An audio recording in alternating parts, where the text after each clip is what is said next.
يسعد اوقاتكم، معكم الشيف فادي. اليوم رح نحضر مع بعض اطيب شيش طاووق بالعالم بمكونات كتير بسيطة. انا عندي هون نصف كيلو دجاج مقطع، صدور الدجاج مقطعين بهالشكل مكعبات مثل ما شايفين. عندي هون 3 معالق خل ابيض، وعندي 4-5 معالق زيت نباتي. هون عندي نصف معلقة طعام دبس فليفلة، نصف معلقة طعام دبس بندورة، وحبة توم كبيرة. هون عندي نصف معلقة صغيرة ملح، نصف معلقة صغيرة بابريكا، نصف معلقة صغيرة أوريغانو، ربع معلقة صغيرة فلفل أسود أو أبيض ما في أي مشكلة، وعندي هون ربع معلقة صغيرة هيل مطحون. هدول هن المكونات اللي بنحتاجهم. وهلأ مباشرة ونحن بمكاننا شو بنساوي؟ عندي هون خلاط، مو حضرت الطعام أو خلاط الموجود عندكم. وطبعا أنا هون عندي أول شي نصف كوب من الماء بدنا نضيفه. عندي زيت نباتي 5 معالق طعام مثل ما ذكرنا.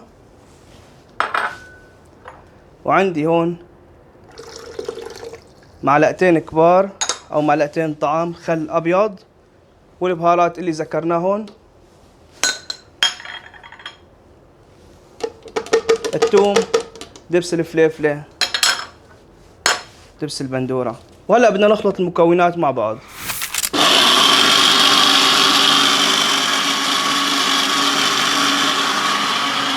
هلأ ضفنا قطع الدجاج هون مثل ما شايفين، والتتبيلة اللي حضرناها بدنا نضيفها فوقهم، وبدنا نحركهم مع بعض بشكل جيد بهالشكل. تتبيلة وريحة وشي ولا أروع من هيك، يعني حتاخدوا نتيجة فعلا شي من الآخر، شي رائع. يعني كل وصفات الشيف فادي صدقا، يعني ما حدا بيحكي عن زيت وعكر، ولكن اللي بيعرفوني بيعرفوا مين الشيف فادي. 10 سنين الأقدم على اليوتيوب.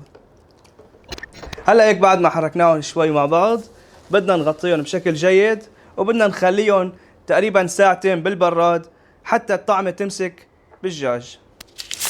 هلا بعد ما انتظرنا ساعتين مثل ما شايفين، انا عندي هون سياخ شيش. مباشرة بدنا نشكهم بقلب السيخ بهالشكل. طبعا انتم مو متخيلين هلا الريحة اللي عم تطلع وانا عم شك هالسياخ، مو متخيلين. هلا مثل ما شايفين نزلنا بمقلايتنا، شغلنا الغاز درجة حرارة عالية. بدنا نضيف شوية زيت نباتي، شوية صغيرة ما نكتر، وبدنا ننزل بسياخ الشيش طاووق. يا سلام على هالريحة اللي عم تطلع مجرد ما نزلتهم. طبعا هلا بعد ما انتظرنا شي 4 دقايق بدنا نقلبهم على الطرف الثاني. من تحت مثل ما شايفين صاروا جاهزين. شوفوا اخذوا اللون والاستواء اللي بدنا اياه. هلا بننتظر كمان 4 دقايق وبعدها بصيروا جاهزين. يا سلام يا شيف فادي. وهلا بعد ما انتظرنا 4 دقايق بيكونوا استووا من الطرفين بشكل كامل. وانا هون مسبقا محضر صحن سيرفيس عباره عن سلطه كول سلو، كريم توم، وشويه خضار شو متوفر عندكم بالبيت. وبتحبوا تعملوا معها بطاطا مقليه فيكم تعملوا. انا اختصارا للوقت عملتها بهالشكل. هون طفينا الغاز وبدنا نضيف قطع الشيش مثل ما شايفين كيف طالعه معنا.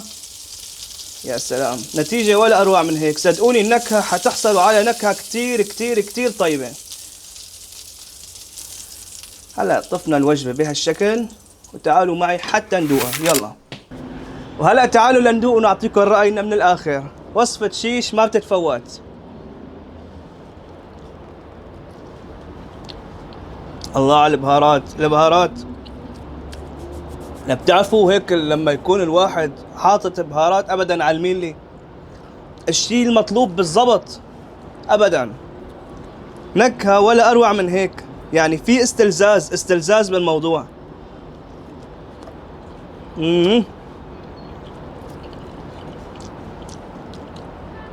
شو بدي احكي؟ هذا الطيب، هذا الطيب. الله عليك الله. هيك بتكون انتهت وصفتنا لليوم. لا تنسوا تعملوا لايك وشير واشتراك بالقناة، وشوفكم بالحلقة القادمة. هلا اتركوني مع الوجبة الحلوة.